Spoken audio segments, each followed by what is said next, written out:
এইটা এই পাশটা। এখন আমাদের পুরো বডিটাকে একটা খাঁচা, একটা বডির একটা খাঁচা আছে, স্ট্রাকচার আছে না? এই দেখেন এরকম এরকম না আমাদের খাঁচাটা। এখন এই পাশটা ডান পাশ, এই পাশটা হচ্ছে বাম পাশ। বাম পাশের হাড়টা কোথায় আছে? হাড় হৃৎপিণ্ডটা কোথায় আছে? আছে হচ্ছে এই যে দুটো আঙ্গুল আছে না, এই দুই আঙ্গুল থেকে এই যে জয়েন্টটা আছে, জয়েন্টে 2 ইঞ্চি নিচে বাম সাইড দিকে, জয়েন্টের শেষ প্রান্তে 2 ইঞ্চি নিচে নিচে এবং বাম বাম পাশে সাইড থেকে হাড় থাকে। ভিডিওটা কি ক্লিয়ার? ক্লিয়ার। এখন এটা আমরা দেখবো কিভাবে, এইভাবে দেখবো। এটা জয়েন্টের শেষ প্রান্ত, হ্যাঁ। এখন এইখান থেকে 2 ইঞ্চি নিচের দিকে নিলাম, নেওয়ার পরে বাম পাশে এইখানে বাম করতেছে না? হ্যাঁ, আচ্ছা। তাহলে আমার এই যে হাতে শক্তি বেশি পাবো সেই হাতটা উপরে রাখবো। এখন এই হাতটায় আমি শক্তি বেশি পাই, এই হাতটা উপরে রাখবো এবং টুপিটাকে এরকম সমতল জায়গায় শোয়া দিতে হবে।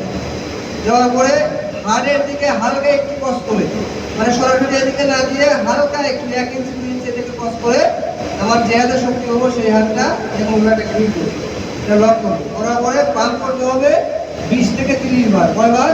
20 থেকে 30 বার। 20 থেকে 30 বার প্রতি মিনিটে 100 থেকে 120 বার পাঞ্চ করতে হবে। প্রতি মিনিটে কয়বার? 100 থেকে 120 বার। 120 বার। তাহলে সেকেন্ডে কয়বার আসছে? 2 বার। 2 বার বা কারো যদি একটু কম, তাই না? আচ্ছা, এখন পাম্পটা করতে হবে এইভাবে 1 2 3 4 5 6 7 এইভাবে 20 প্লাস এবং 30 নিচে, মানে 20 বারের উপরে 30 বারের নিচে, 30 এর ঊর্ধ্বে না এবং 20 এর নিচে না।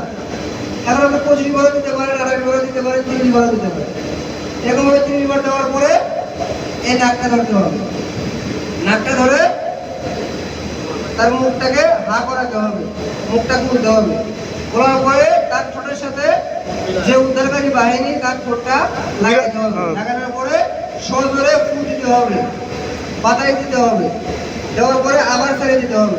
ছেড়ে দেওয়ার পরে আবার 1 2 3 4 এইভাবে 20 বারের বেশি, 30 বারের কম, 28 বার 25 বার 27 বার যে যে দিতে পারেন। দেওয়ার পরে আবার নাককে ধরতে হবে, আবার মুখে ফুঁতে হবে, শ্বাস প্রশ্বাস দিতে হবে।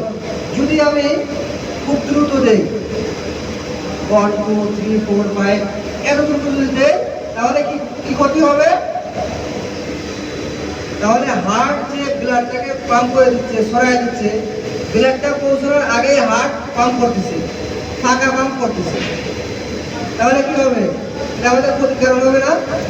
আবার যদি একদম স্লোলি দিই, ব্লাডটা জমা হয়েছে তারপরে কাজ করতেছে, তাও ক্ষতি। এই জন্য সুনির্দিষ্টভাবে দিতে হবে।